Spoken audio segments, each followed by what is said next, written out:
Selamat pagi pemirsa, setidaknya 5 perwira tinggi yang sudah memasuki lingkaran jenderal telah diberhentikan dari Polri lantaran terlibat kasus hukum yang berbeda-beda. Karir 3 dari 6 perwira tinggi telah diakhiri di bawah kepemimpinan Kapolri Jenderal Listio Sigit Prabowo. Mereka adalah Ferdy Sambo, Hendra Kurniawan, dan Teddy Minahasa. Sedangkan di periode sebelumnya ada Joko Susilo dan Susno Dwi. Pemirsa, inilah editorial Media Indonesia edisi Sabtu 1 Juli 2023 dengan tema Polri Presisi di Tahun Politik bersama saya Kevin Egan. Anda bisa berpartisipasi dan berinteraksi dengan kami melalui telepon interaktif di nomor telepon 021-583-99100 dan pagi ini telah hadir bersama saya anggota Dewan Redaksi Media Group, ada Ade Alawi. Mas Ade, selamat pagi Mas Ade. Apa kabar Mas Ade? Baik, alhamdulillah sehat. Baik, Mas Ade, sebelum kita berbicara lebih jauh mengenai Polri kita akan diskusikan dulu sejumlah informasi dan juga topik-topik yang hangat di headline harian Media Indonesia pada hari ini. Kita akan berbicara dulu mengenai hal-hal yang viral-viral dulu, Mas Ade. Kita bicara mengenai foto-foto yang kemarin beredar dari Tanah Suci, di mana kemudian ada pertemuan sejumlah elit politik Ada pertemuan Anies Baswedan dengan Ganjar Pranowo, lalu kemudian yang terakhir di headline harian Media Indonesia hari ini ada pertemuan Anies Baswedan dengan Puan Maharani. Apa pesan yang mau disampaikan Mas Ade dengan foto-foto yang viral ini? Ya, pesan yang disampaikan ini adalah bahwa elit politik menunjukkan kedamaian menunjukkan kedamaian, tidak menunjukkan permusuhan. Dan kali ini yang kita tampilkan di halaman 1 Media Indonesia menjadi HL adalah pertemuan bakal capres Koalisi Perubahan Anies Baswedan dan Ketua DPR Puan Maharani setelah melempar jumroh di Mina. Dan ini pertemuan yang memang tidak direncanakan. Apalagi misalnya direncanakan dari Jakarta itu ketemuan di sana, itu enggak ternyata. Ini dari berbagai kesaksian kita cek ternyata memang bertemu di situ. Kemudian juga mereka sempat berbincang-bincang dan banyak orang melihat bahwa menunjukkan kehangatan kedua tokoh ini. Betul, Mas Ade. Tapi apa yang kemudian tampil itu oleh sejumlah elit politik ini tidak terlihat di kalangan bawahnya, pendukungnya. Kadang-kadang kalangan pendukungnya malah justru lebih sengit sendiri, berantem sendiri begitu. Nah ini kalau misalnya melihat mengenai foto-foto yang menyejukkan ini, tidakkah bukankah ini harusnya juga memberikan pesan bahwa seharusnya pendukungnya juga harusnya akur begitu bersaing secara sehat, bukankah begitu Mas Ade? Ya betul, saya kira kalau kita lihat dari komentar komentar publik di sosial media dengan pertemuan Anies Baswedan dan Puan Maharani, ini kan banyak orang-orang yang memang positif menyambutnya jadi husnuzon gitu, berbaik sangka Nah ini memang perlu upaya selanjutnya bagaimana para tokoh elit politik ini, para tokoh politik ini, termasuk para bakal capres ini menghimbau atau mengajak kepada para simpatisannya, para pendukungnya untuk menjaga keadaban politik untuk menjaga etika politik gitu. Jangan sampai kemudian politik ini memecah belah bangsa, jangan sampai politik ini memecah perkawanan memutus persahabatan, memutus silaturahmi. Nah itu saya kira jangan sampai seperti itu. Nah ini tentu saja harus ditunjukkan ketika pulang dari tanah air. Mari kita doakan para elit politik ini, para tokoh-tokoh politik ini menjadi haji yang mabrur Kalau perempuan berarti mabruroh Nah ini sebuah pencapaian haji yang luar biasa Karena kadang-kadang kalau di media sosial itu saingan antar pendukung ini ramai sekali. Kadang-kadang ada kata hinaan, makian, kadang-kadang sudah begitu ramai jadi berantem sendiri begitu padahal elit politiknya akur-akur saja. Mas Ade berbicara mengenai berantem Nah, tampaknya ini kita kayaknya gagal menang nih melawan pemberantasan korupsi. Nah, jagoan utama kita itu yang seharusnya menjadi tombak utama untuk melawan kasus korupsi justru malah tampaknya bermasalah sendiri. Ini mengantarkan kita pemirsa ke topik kita selanjutnya, KPK krisis keteladanan pimpinan. Kenapa kemudian Mas Ade kita katakan KPK saat ini sedang krisis keteladanan pimpinan? Ya, saya kira ini adalah buah dari bagaimana KPK itu dilemahkan dilemahkan secara dari dalam, kemudian secara sistemik juga. Revisi undang-undang KPK juga ini melemahkan KPK itu sendiri, yang pada akhirnya terjadi demoralisasi. Demoralisasi hari ini menurut saya sudah pada titik nadir Komisi Pemberantasan Korupsi Ada 3 kasus yang ini terjadi secara berdekatan. Misalnya soal pungli pungli di rutan KPK. Kita membayangkan publik membayangkan ini KPK ini lembaga yang steril dari praktik rasuah dari praktik lancung. Tapi faktanya ada itu. ada temuan dari Dewas bahwa memang terjadi ya pat gulipat di situ. Orang mau nengok apa segala macam, nyelundupin handphone dan sebagainya. Total pungli di rutan KPK itu 4 miliar. Itu temuan dari Dewas ya. Kemudian ada lagi tindakan asusila pegawai KPK terhadap istri tahanan. Dan kemudian yang terakhir, temuan terakhir adalah korupsi uang perjalanan dinas sebanyak 550 juta. Nah ini kan luar biasa, dulu nggak pernah terjadi begini nih. Nah apa yang terjadi? Yang terjadi ini demoralisasi. Demoralisasi terjadi apa? Ini dari pimpinan. Pimpinan misalnya, dan sekarang ini sedang bergulir di Polda Metro Jaya mengenai pembocoran dokumen kasus korupsi di Kementerian ESDM yang diduga melibatkan salah satu unsur pimpinan KPK. Nah ini kan menurut saya luar biasa. Apalagi misalnya temuan ombudsman. Ombudsman meminta kepada pihak penegak hukum untuk memanggil paksa Ketua KPK Firly Bahuri untuk menjelaskan kenapa terjadi kebocoran dokumen yang diduga disengaja, dan itu ada rekamannya. Bagaimana dokumen ini bisa sampai ke SDM? Ini kan upaya penyelidikan KPK, kok bisa bocor? Itu ada rekamannya. Dan menurut Polda Metro Jaya, menurut Kapolda Pak Karyoto, beliau ini adalah ex KPK, diduga terjadi tindak pidana di situ. Sementara Dewas mengatakan tidak ada tindak pidana. Tidak ada pelanggaran etik. Nah ini juga menurut saya sih bermasalah juga, di Dewas sih bermasalah juga. Boleh jadi Dewas melambungkan isu soal korupsi di rutan KPK, boleh jadi juga karena untuk menenggelamkan isu lain juga gitu. Yang lebih prinsip adalah kebocoran dokumen yang diduga dilakukan oleh salah seorang pimpinan KPK. Ya, itu pertanyaan kita semua ya, Mas Ade. Kenapa kemudian ada hasil yang berbeda begitu dalam penyelidikan itu? Kita ke topik kita selanjutnya, Mas Ade.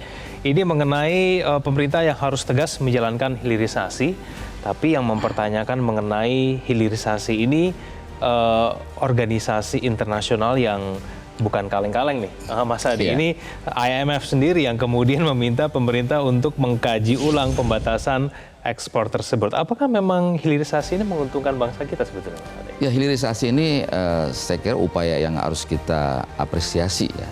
Ini upaya dari pemerintahan Jokowi untuk bagaimana sumber daya alam kita ini memiliki nilai tambah. Kita tidak hanya eksportir bahan mentah, tetapi kita juga bisa memproduksi bahan mentah menjadi bahan jadi. Dari nikel menjadi baterai. Terbukti misalnya sebelum hilirisasi, kita cuma pendapatan kita sekitar 3,3 miliar dolar ya. Tetapi kemudian setelah di stop ya ekspor dan kita melakukan hilirisasi, itu kenaikannya pendapatan kita sekitar 30 miliar US dollar. Ini kan luar biasa, melompat jauh ya. Nah, ini ada permintaan dari IMF agar pelarangan ekspor nikel itu di stop karena kebutuhan dunia banyak, katanya seperti itu. Tetapi ini kan yang harus utama pemerintah ini kan bagaimana menjaga kesejahteraan masyarakat ya. Itu yang paling penting ya. Nah, ternyata terbukti hilirisasi sangat bagus. Tapi di sisi lain ini juga paradoks saya kira ya. Karena ketika kita berkomitmen melakukan hilirisasi, menyetop ekspor sumber daya alam yang mentah ya, terutama nikel, faktanya terjadi ekspor ilegal tuh 5 juta ton. Ini kan luar biasa, kalau dirupiahkan sekitar hampir setengah triliun uang kita bocor ke sana. Kok bisa? Ketika ini dilarang, ada larangan ekspor, terjadi larangan ekspor ilegal dan ini berulang kali. Pertanyaan kita, aparat di mana? Bea cukai di mana? Penjaga keamanan laut di mana? Bakamla kemana? Dan sebagainya. Ini kan mereka kan yang berwenang untuk memeriksa kapal-kapal yang hilir mudik di wilayah Indonesia. Apalagi yang mau keluar, kan bisa, mereka memiliki kewenangan untuk memeriksa kapal itu dan memeriksa seluruh dokumen. Kok ini bisa bocor, bisa lolos? Berarti ada oknum kali, Mas Ade ya? Ada oknum, udah pasti ini pagar makan tanaman, istilah kata orang begitu. Jadi yang perlu ditingkatkan adalah penegakan hukumnya, tapi hilirisasinya kita harus tetap teguh begitu. Iya, saya kira hilirisasi ini sudah jelas hasilnya, dan kita harus menjadi negara maju. Kita harus naik kelas ya, dari negara berpendapatan menengah, middle income trap, naik kepada high income. Nah ini saya kira juga upaya yang saya kira harus kita dukung bersama. Ini cara yang bisa membuat bangsa kita jadi lompat begitu ya ke negara maju ya. Mas Ade, kita ke topik kita pada hari ini di editorial Media Indonesia, Polri presisi di tahun politik. Tapi pertanyaan saya, Mas Ade, apakah Polri sudah presisi hingga sampai saat ini? Sudah belum? Ya, pertama kami mengucapkan selamat ulang tahun ke-77 Polri. Hari ini Hari Bayangkara 1 Juli. Upaya Polri presisi ini kan singkatan yang keren ya dari Jenderal Sigit ya, dari Kapolri ya, Listio Sigit ya. Jadi singkatannya itu adalah predictive responsibilities dan transparansi berkeadilan. Ini kan singkatan yang menurut saya sih, waduh, keren banget, luar biasa. Dalam begitu ya? Dalam. Jadi upaya dari Kapolri yang baru ini adalah prediktif di awal. Jadi kejahatan tuh jangan di akhir diatasi, tapi dari awal tuh udah bisa dideteksi. Nah ini saya kira sangat banyak ya. Karena kalau polisi bekerja di akhir, di ujung, berarti polisi seperti pemadam kebakaran. Dan ini hanya memenuhi penjara. Gitu kan. Ini kan kita akan repot. Tapi kalau misalnya di awal bisa dideteksi kejahatan itu, bisa ditumpas di awal, ini kan tidak kerusakannya, dampaknya bisa lebih kecil gitu. Nah, upaya dari Polri presisi ini adalah upaya yang sangat-sangat baik gitu. Dan apalagi di tahun politik ya. Di tahun politik ini memang polisi harus netral ya, seperti itu. Tetapi banyak kasus-kasus yang menjadi pertanyaan. Oke lah, Kapolri Jenderal Sigit ini sukses ya. Kita acungi jempol. Beliau mampu melewati badai yang luar biasa, kasus Ferry Sambo, pembunuhan berencana terhadap Brigadir Joshua, dengan vonis hukuman mati.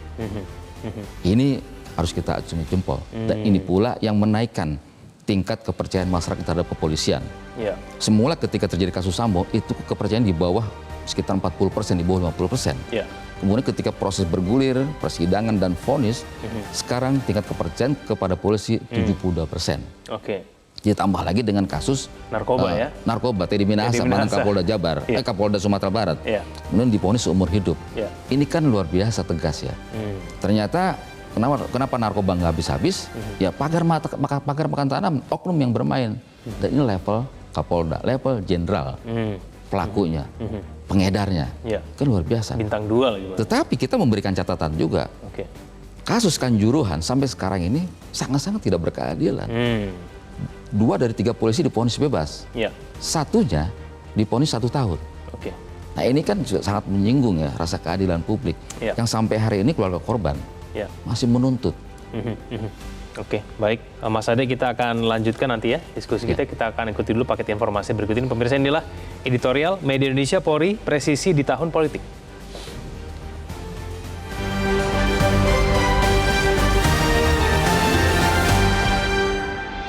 Polri presisi di tahun politik.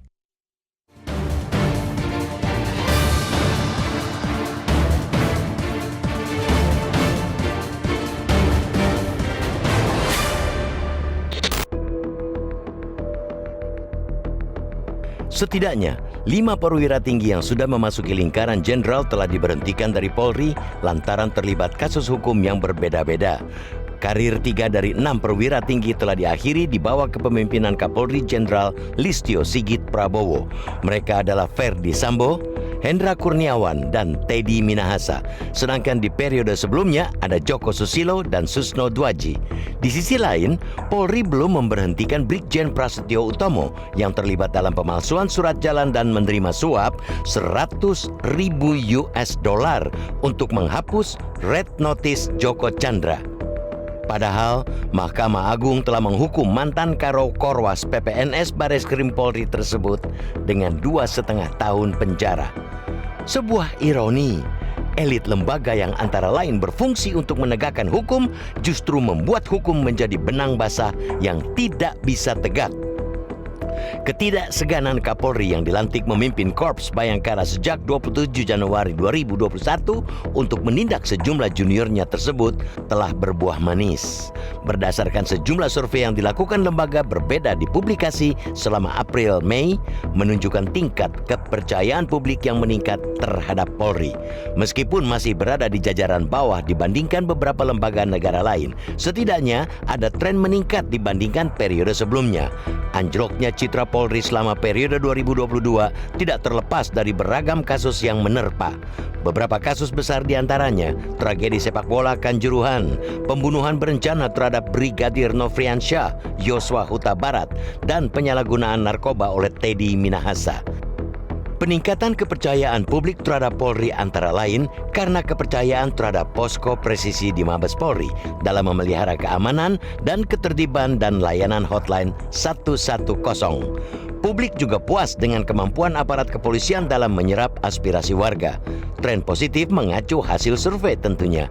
Jangan menjadi alasan bagi Jenderal Sigit dan jajaran untuk berpuas diri.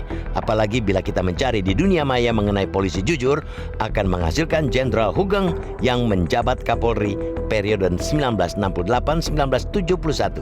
Ditambah lagi kelakar mendiang mantan Presiden Abdurrahman Wahid mengenai 3 polisi jujur di Indonesia hanyalah Hugeng, polisi tidur, dan patung polisi. Di usia Polri yang memasuki 77 tahun pada 1 Juli, kita percaya banyak polisi jujur di Indonesia, apalagi saat ini terdapat lebih dari 430 anggota Polri. Tentunya tinggal memunculkan sosok Hugeng baru di masa kini. Selain menciptakan polisi jujur, Jenderal Sigit juga memiliki tantangan nyata di depan mata, yakni Pemilu 2024. Polri akan aktif terlibat dalam pengamanan pemilu 2024 yang terdiri dari pemilihan legislatif, pemilihan presiden dan wakil presiden, serta pemilihan kepala daerah.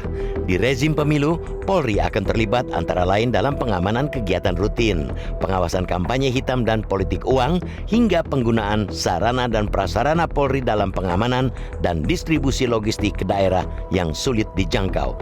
Keterlibatan polisi di rezim pemilihan tersebut tentu memerlukan netralitas di tubuh kepolisian.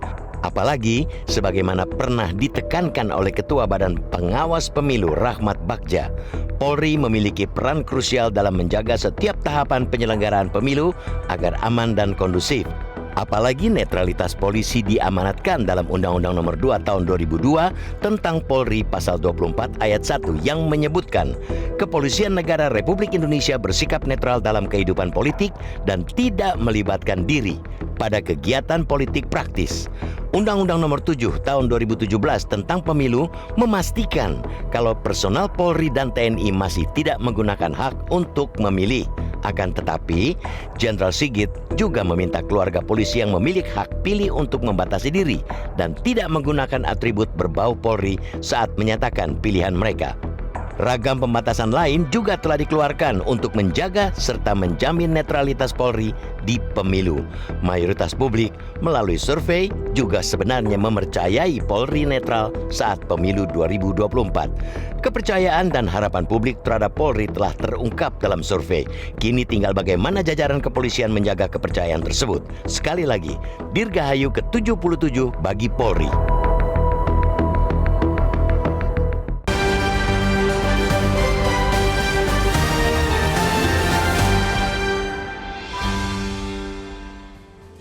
Pemirsa, sampaikan pendapat Anda melalui telepon interaktif di nomor telepon 0215839900. Kami akan kembali usai jeda berikut ini.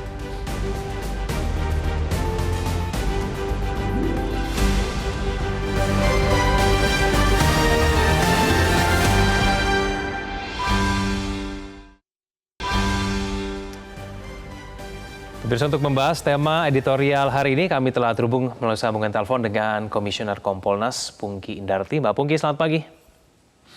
Selamat pagi, Mas Egan. Selamat pagi, Pak Ade. Ya, terima kasih atas waktunya bersama kami, Mbak Pungki. Mbak Pungki, kalau kita berbicara mengenai Dirgahayu Hari Bayangkara ke-77 Polri ya, menurut Anda apakah memang ada penanganan yang berbeda? Khususnya kalau kita berbicara mengenai bersih-bersih di dalam tubuh Polri sendiri di Hari Bayangkara ke-77 ini, Mbak Pungki. Ya, terima kasih. Pertama, saya ucapkan selamat Hari Bayangkara ke-77. Semoga Polri makin presisi, gitu ya. Mas Ade dan Mas Egan, benar bahwa memang Polri ini sekarang sedang berbenah ya, terutama setelah tahun 2022 kepercayaan masyarakat turun akibat kasus FS dan TM gitu ya. Nah kemudian Pak Kapolri ini leadershipnya bagus karena beliau ini kalem tapi tegas gitu ya. Jadi nggak ada kompromi, siapapun yang melakukan pelanggaran meskipun itu jenderal bintang 2 tetap diproses gitu ya. Jadi ini tegas banget. Jadi sudah kalau saya melihat prediktif responsibilitas transparansi berkeadilan ini udah terjadi. Nah kemudian kaitannya dengan polisi pada masa sekarang ini kan melanjutkan sebetulnya reformasi Polri ya. Jadi ada reformasi struktur, kultur dan instrumen itu yang dimandatkan oleh masyarakat, yang dimandatkan oleh DPR dan pemerintah pada tahun 98 gitu ya. Struktur di bawah presiden, kemudian instrumen juga polisi sipil, dan kulturnya juga polisi harus humanis. Nah, tetapi memang ini kalau kita melihat reformasi kultur ini yang memang masih belum berjalan sesuai dengan harapan ya. Kita masih melihat bahwa ada polisi yang juga sifatnya atau sikapnya wataknya militeristik, kemudian ada yang masih arogan, kemudian ada yang pamer kekayaan seperti itu. Nah, oleh karena itu pengawasannya dan ancaman hukumannya mesti harus tegas. Seperti itu. Jangan sampai nunggu viral. Ini karena sekarang nih Mas ya. Karena kan gawe masyarakat ini kan luar biasa nih. Jadi yang mengawasi Polri sekarang banyak. Tapi apakah ada kekhawatiran Mbak Pungki di tahun politik nanti Polri tidak netral begitu? Oh enggak, kalau ini yang justru menjadi harapan kami ini ya Polri ini netral ya, karena aturan-aturannya semuanya sudah ada. Aturan di Undang-Undang Pemilu ada, aturan di Undang-Undang Polri ada, dan juga aturan-aturan internal sendiri ya. Surat telegram dari Kapolri misalnya, kalau ketahuan polisi nggak netral, langsung pecat itu. Dan kemudian melihat gradasi kesalahannya, kalau misalnya pidana ya bisa proses pidana seperti itu Mas. Jadi kalau untuk netralitas kami yakin polisi netral seperti itu. Mbak Pungki, siapa yang kemudian bisa melakukan pengawasan secara efektif begitu ya terhadap oknum-oknum polisi yang mungkin saja masih nakal begitu, Mbak Pungki?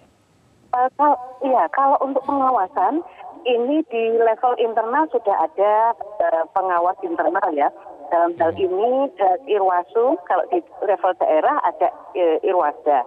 Kemudian juga ada Propam ya, divisi Propam, Motif Propam, dan jajarannya di level bawah. Dan kemudian ada pengawas eksternal, Kompolnas menjadi salah satu pengawas. Kemudian juga ada masyarakat ini, ada masyarakat. Dan kalau untuk pemilu kan ada Bawaslu. Ya. Dan ya, jadi masyarakat bisa melaporkan segera jika diduga ada pelanggaran-pelanggaran yang dilakukan oleh oknum anggota Polri, seperti itu. Dengan masyarakat yang udah luar biasa ini saya optimis, Mas Egan. Ya, baik. Mbak Pungki, tapi bisa tidak kemudian level kepercayaan publik terhadap Polri ini terus ditingkatkan, tidak hanya kemudian ketika Kapolri Pak Listio ya, tapi kemudian di periode-periode selanjutnya begitu? Ya, kami berharap juga seperti itu. Jadi ketegasan Pak Listio Sigit ini harus dipertahankan dan jika mungkin akan ditingkatkan di masa depan. Karena leadership Pak Listio Sigit ini bagus sekali. Jadi beliau tegas sekali, masyarakat juga melihat kan dari tadinya terpuruk level paling bawah, sekarang sudah mulai naik dan sudah mulai bagus sekali gitu. Seperti itu Mas. Oke, baik. Mbak Pungki Indarti, terima kasih telah bergabung sama kami di Editorial Media Indonesia. Selamat pagi Mbak Pungki. Oke, baik. Mas Adi, sebelum jeda, bagaimana kemudian kalau kita menyoroti mengenai peran dari Kapolri Listio Sigit Prabowo ini? Apakah memang di bawah Kapolri pada saat ini memang ada perubahan yang cukup signifikan dalam kemudian berbicara mengenai pengusutan kasus dalam tubuh Polri sendiri? Ya, kalau kita lihat dari pergerakan kepolisian ya, pergerakan aparatur polisi di bawah ya. Misalnya saya sering kali bertemu dengan Babin Kaptimas gitu kan, ngobrol-ngobrol. Kemudian juga kita lihat juga beberapa polisi bertemu warga di warung, menyapa, ngobrol. Ini kan juga salah upaya yang memang wajah polisi yang lebih humanis ya. Mereka mendekati warga, apalagi sekarang kan polisi membuat program polisi RW ya. Artinya kepolisian tidak hanya di kelurahan ya, Babin Kaptimas, tapi di tingkat RW ini harus ada dan mereka harus menyumbai warga-warga di tingkat RW itu. Dan menjadi penerang masyarakat, kemudian juga menjadi jembatan masyarakat ya, untuk menyalurkan aspirasinya tentang tentu saja tentang Kaptimas. Nah, ini kan upaya prediktif ya, upaya mencegah terjadinya kejahatan, gitu kan. Ini juga upaya untuk menyadarkan masyarakat untuk melek hukum. Nah, polisi RW ini kan sangat bagus. Nah, tinggal kita lihat apakah polisi RW ini semangat hanya menjelang ulang tahun, begitu kan? Setelah ulang tahun bagaimana? Nah, ujian terbesar dari Polri Presisi ini adalah ketika pemilu nanti. Baik. Karena sebelumnya kita dengar bahwa di kepolisian periode sebelum Pak Jenderal Sigit itu ada namanya Satgasus Merah Putih yang diduga memenangkan salah satu capres ketika pemilu 2019 yang dibubarkan kemudian oleh Jenderal Sigit ketika terjadi kasus Ferry Sambo. Nah, ini kan catatan-catatan yang saya kira harus menjadi perhatian bersama. Jadi harus tampilkan ya, harus betul-betul diimplementasikan. Polri Presisi ini lulus ujian nggak nih ketika pemilu nanti? Yang penting ujiannya itu pada saat di tahun politik ini. Betul, nanti ya, Mas Ade. Kita jeda dulu, pemirsa, jangan kemana-mana, kami akan kembali.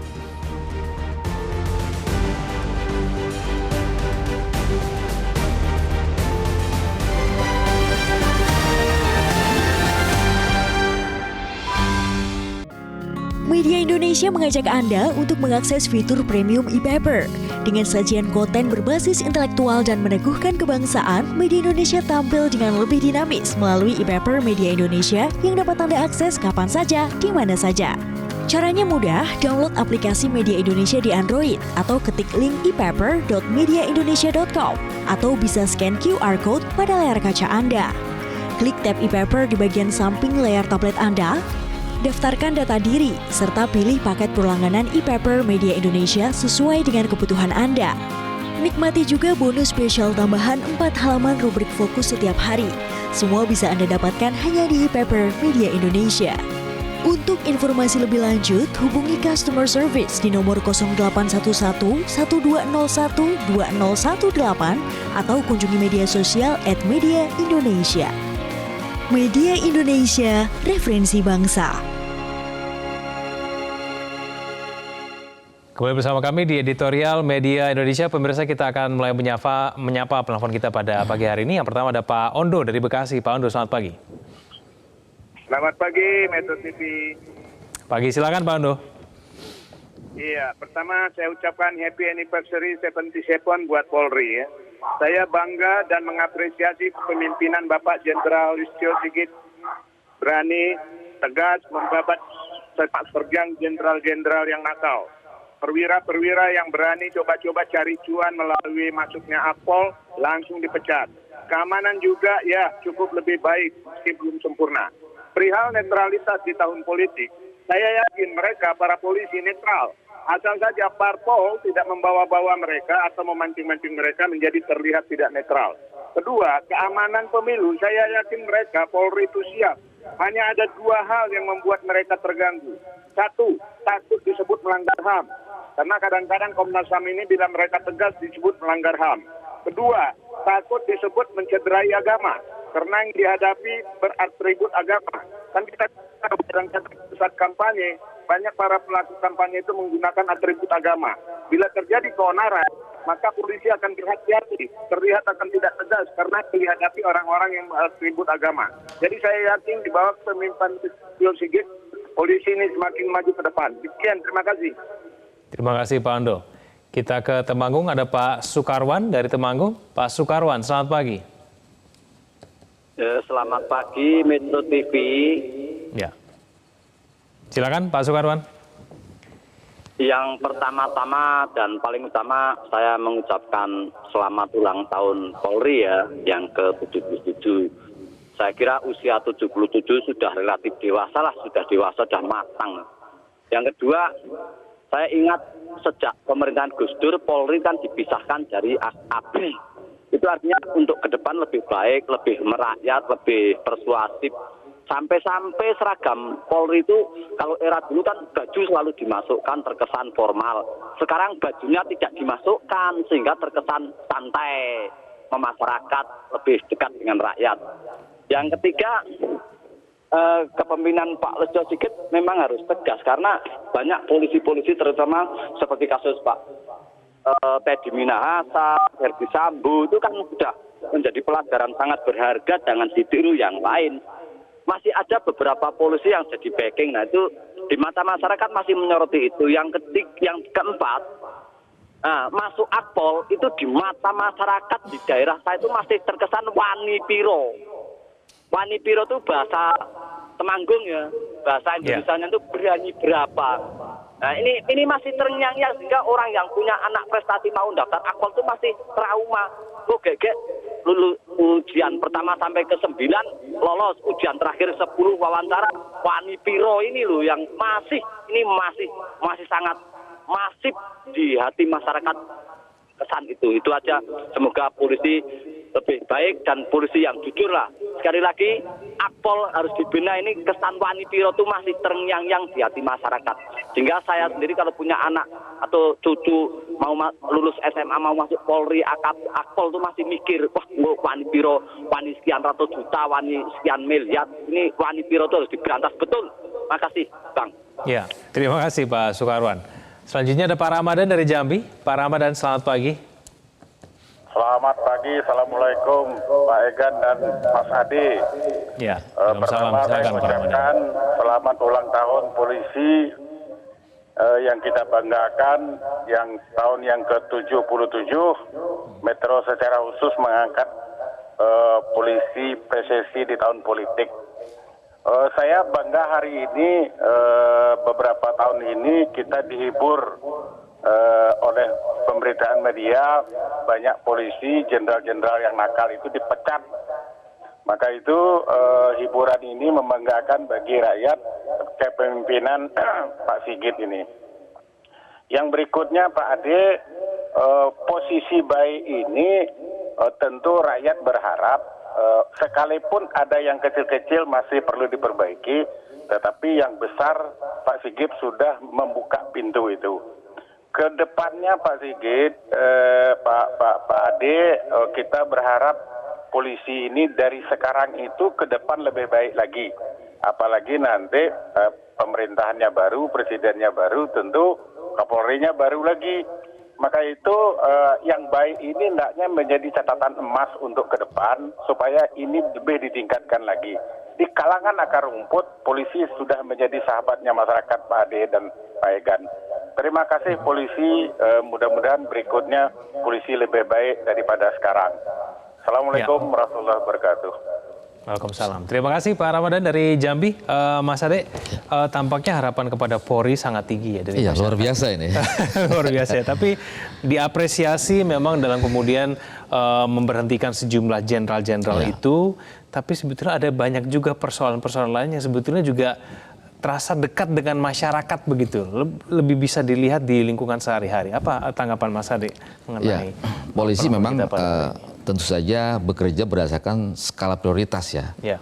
Karena jumlah polisi kan terbatas ya. Nah, oleh karena itu yang besar-besar ini yang bermasalah ya harus ditumpas gitu kan. Harus diproses secara hukum. Nah, kemudian yang lain misalnya seperti yang tadi disampaikan Wani Piro dari Pak Sukarwan Temanggung. Sampai hari ini saya pun masih mendengar itu. Ketika masuk akpol, kemudian juga kenaikan tingkat gitu. Ini masih ada suara-suara yang seperti itu. Ya berarti memang mungkin saja ya diduga kuat ya itu masih terjadi. Ini memang perlu pembuktian ya. Dan beberapa misalnya juga sudah ditangani oleh kepolisian. Beberapa daerah misalnya ada polisi yang memang bermain ya untuk tes akpol itu ditangkap, dipecat kemudian diproses hukum. Nah, langkah-langkah seperti ini saya kira upaya konkret dari kepolisian untuk melakukan bersih-bersih ya. Tidak hanya bersifat kejahatan-kejahatan keras ya, tetapi juga yang korupsi-korupsi seperti ini. Ini kan bisa ratusan juta nih, Wani Pironya kata Pak Sukarwan tadi. ya. Nah, ini harus dibuktikan polisi. Jadi Pak Sigit saya kira harus memunculkan sebuah legacy ya. Legasinya tidak hanya kasus Sambo ya, Teddy Minahasa, tapi juga kasus-kasus lain juga harus harus betul-betul diwujudkan ya, dibereskan hal yang masih mencerminkan potret buram kepolisian. Kemudian misalnya percaloan, kemudian suap-suap dalam pembuatan SIM, STNK, itu juga harus ditampilkan, harus betul-betul diberantas. Itu persoalan-persoalan dibuat kecil. OTT kemudian ditampilkan ke media. Ini loh para pelaku polisi yang bermain dalam pembuatan SIM STNK. Iya.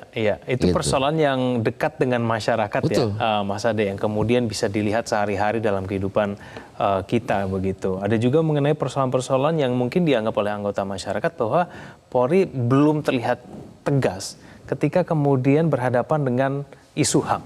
Lalu kemudian juga mengenai norma-norma agama yang dirasa apabila Polri bertindak tegas maka dianggap melanggar norma-norma agama gitu. Ada beberapa kasus di mana kemudian terlihat Polri kurang tegas dalam hal-hal seperti itu.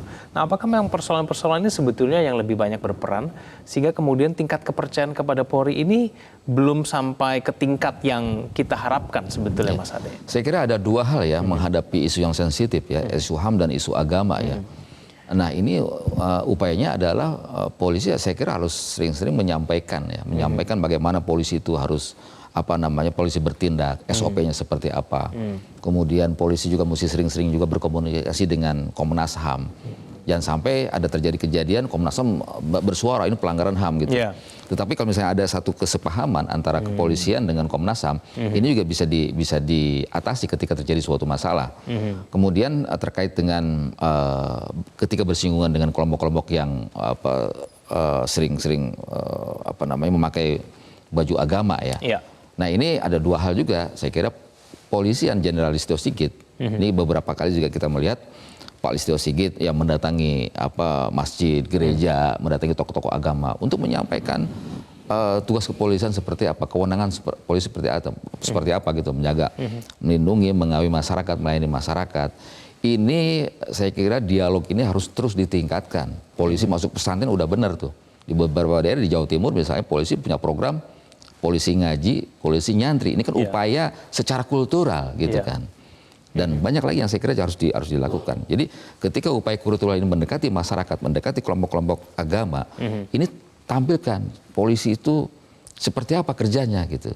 Dan sampaikan pula di situ kalau misalnya kelompok-kelompok yang berbaju agama bertindak anarkis, polisi tidak akan segan-segan menindaknya. Itu harus disampaikan juga. Gitu. Jadi upaya penindakan hukum, upaya kultural mendekati, berdialog dengan tokoh-tokoh masyarakat, tokoh-tokoh agama, itu harus dilakukan. Kemudian yang sekarang masih ada keresahan misalnya soal premanisme. Ormas-ormas bermasalah, ormas-ormas yang berbaju preman yang berbaju ormas. Di Jakarta belum lama ini terjadi penutupan rumah potong hewan ya, RPH rumah potong ayam oleh ormas. Ini kan juga sudah kebablasan. Oleh karena itu polisi harus hadir di situ melakukan penindakan. Dan banyak lagi ormas-ormas bermasalah. Nah, bagaimana misalnya ketika konvoy ormas itu nggak pakai helm apa segala macam, itu polisi saya pernah melihat di sebuah kota itu dibiarin aja polisi, gitu loh. Coba kalau anak-anak SMA nggak pakai helm tuh, konvoy langsung ditangkap itu, langsung dibawa ke Polres misalnya seperti itu ya. Nah, ini kan menurut saya sih berkeadilan itu harus nyata, transparansi berkeadilan yang bagian dari prestasi Polri harus diwujudkan, keadilan untuk semua, equality before the law, asas kesamaan hukum harus diwujudkan oleh kepolisian pada tingkat tingkat di lapangan. Ormas-ormas yang malak-malakin perusahaan, ini juga harus betul-betul ada penindakan. Jangan penindakan misalnya, ya pendekatan dulu lah ke ormas-ormas itu. Tetapi memang begini, Egan. Polisi menghadapi kegamangan ketika menghadapi ormas-ormas yang bermasalah. Karena mereka kebanyakan ini punya patronase politik. Mereka bagian dari mesin politik, partai politik. Bagian dari mesin kemenangan tokoh lokal yang ingin menang dalam pilkada. Mereka berada di garis depan itu untuk memenangkan calon atau untuk mendukung salah satu partai politik. Itu fakta. Polisi gampang di situ. Tetapi menurut saya ada atau tidak patronasi politik ormas-ormas itu atau LSM-LSM yang bermasalah itu tindak secara hukum. Nggak ada yang salah di situ polisi. Ya, Ini ujian dari Ya. Jenderal Listio Sigit juga. Masyarakat resah kok. Oke. Ada sebuah kota di mana disebut namanya kota sejuta ormas. Ya. Ini kan miris. Hmm. Mereka yang mengatur semuanya di daerah itu. Jangan coba-coba melawan ormas di daerah. Oke, Faktanya seperti itu ada. Faktanya memang ada. Iya. Mas Adi, kita masih punya satu segmen lagi, kita bahas lagi mengenai politik di tahun 2024, khususnya mengenai peran Polri ya. Kita akan kembali usai jeda berikut ini.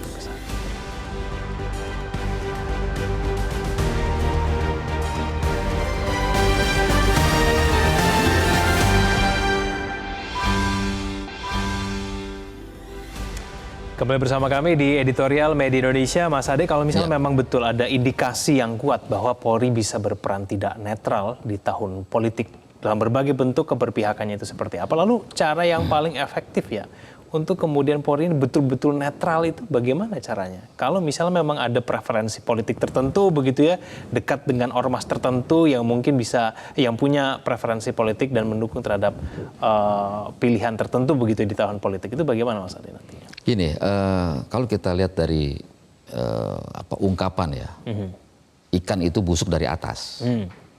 Jadi dari atasnya saya kira harus kita selesaikan ya. Pada tingkat-tingkat komandan, kemudian pada tingkat kepolisian paling tinggi itu harus ditampilkan gitu polisi bersih, polisi netral. Karena di undang-undang pemilu, di undang-undang kepolisian itu jelas kok bagaimana netralitas polisi itu harus dijaga. Dan tetapi yang paling penting adalah statement Pak Jokowi, Presiden Jokowi, bahwa dia akan cawe-cawe menentukan penerusnya dalam Pilpres, dalam pemilu 2024. Itu harus dicabut pernyataan itu. Kalau tidak, ini akan mempengaruhi psikologis aparatur di bawah. Ingat, kepolisian, TNI itu di bawah langsung Presiden. Katakanlah Presiden tidak memberikan perintah kepada Jenderal Sigit untuk mendukung salah satu capres misalnya.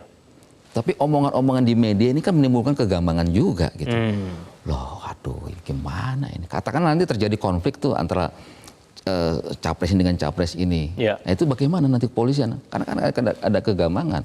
Oleh karena itu, mulai dari Presiden Jokowi harus menunjukkan netralitasnya. Memenangkan, mensukseskan pemilu 2024. Kan tujuannya itu kan. Itu bukan cawe-cawe. Itu tupoksi.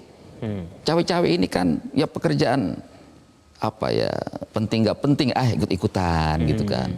Kalau ikut-ikutan mensukseskan pemilu itu bukan ikut-ikutan, harus sukses. Gitu. Harus sukses pemilu itu, bukan cawe-cawe, itu tupoksi. Tapi kemudian iseng-iseng ya mendukung cawe-cawe menentukan oke ini harus yang menjadi penerus saya gitu kan. Nah, ini menurut saya itu tidak boleh. Ini akan mempengaruhi psikologis dari kepolisian, juga TNI. Nah, kemudian yang kedua, netralitas ini juga harus disampaikan Jenderal Listio Sigit, para komandan di bawahnya, Kapolda, Kapolres, Kapolsek, mendatangi warga-warga bahwa polisi akan bertindak netral. Polisi akan tegas siapapun yang akan mengganggu pemilu. Siapapun yang akan mensabotase pemilu akan kita tindak tegas. Itu harus disampaikan dalam sosialisasi kepada masyarakat. Nah, tidak hanya dengan ancaman-ancaman, tetapi juga bagaimana mengajak seluruh masyarakat untuk mensukseskan pemilu. Mas Adi, itu sangat penting. Kalau misalnya memang Polri-nya tidak netral nanti ya, itu kira-kira pengaruh terhadap suaranya nanti akan seperti apa, Mas Adi? Ini jelas, saya kira kalau polisi tidak netral dalam pemilu, ini menurut saya sudah sebuah petaka bagi demokrasi. Dan berarti konsolidasi demokrasi kita itu gagal. Karena keterlibatan dari kepolisian misalnya untuk tidak netral, itu membahayakan demokrasi. Artinya apa? Yang akan terjadi adalah pembajakan suara masyarakat. Ketika masyarakat mendukung A, tapi kemudian polisi berkepentingan mendukung salah satu calon, maka ini kan bisa berubah juga ke situ. Satu lagi, kalau kita lihat di lapangan, dalam sistem penanganan masalah sengketa pemilu, ada namanya Gakum, penegakan hukum.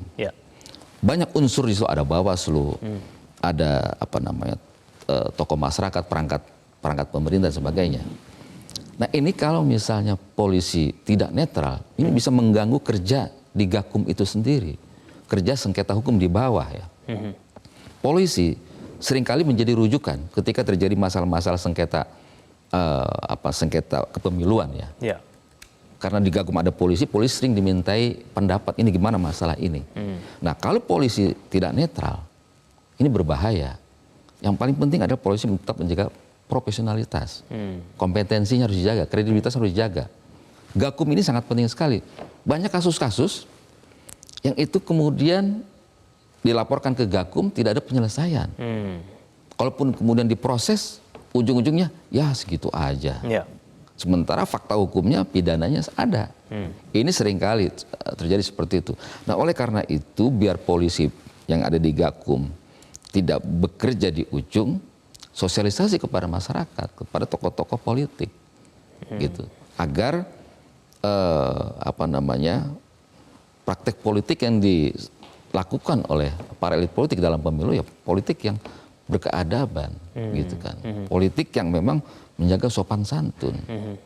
Nah, yang lain saya kira yang mengganggu dan ini membuat keruh pemilu adalah buzzer-buzzer ini, orang-orang yang dibayar untuk menghantam, untuk melawan, untuk menghancurkan salah satu lawan politik seperti itu. Nah, buzzer-buzzer bayaran ini yang melakukan kampanye hitam, memfitnah, ujaran kebencian dan sebagainya. Atau siapapun buzzer tidak buzzer, kalau dia melakukan hoax, kemudian ujaran kebencian, hate speech, ini harus dilakukan penindakan. Nggak usah ragu-ragu polisi tindak. Polisi punya cyber patrol, harus ditindak. Yang lain soal premanisme sampai sekarang kita masih dirasakan. Saya pernah ketemu dengan salah satu komandan di Jakarta Barat. Bagaimana ceritanya menangkap salah satu tokoh preman ini. Memang luar biasa itu. Anak buah saya takut menangkapnya 2 jam. Tidak ditangkap, nggak berani anak buah saya. Saya turun ke lapangan, saya ambil borgol, saya tangkap. Saya ambil tangannya, saya borgol. Memang kekhawatiran dari polisi itu ada. Tapi ketika komandannya berani, anak buah juga akan berani. Itu pasti itu. Tapi kalau komandannya nggak berani, apalagi dia main mata, terima setoran, itu penegakan hukum itu akan loyo. Seperti dalam editorial ini, sama juga dengan menegakkan benang basah. Jadi komandannya harus bersih dulu, baru anak buahnya akan bersih. Oke, Mas seperti Ade. itu. Semoga itu tidak terjadi di tahun politik nanti. Semoga Polri tetap netral begitu ya. Mas Ade, terima kasih telah hadir bersama kami di editorial Media Indonesia. Selamat pagi Mas Ade. Terima kasih. Salam presisi. Salam presisi Mas Ade. Kepercayaan dan harapan publik terhadap Polri telah terungkap dalam survei. Kini tinggal bagaimana jajaran kepolisian menjaga kepercayaan tersebut. Sekali lagi Dirgahayu ke-77 bagi Polri. Terima kasih pemirsa Anda telah menyaksikan editorial Media Indonesia. Selamat pagi. Terima kasih.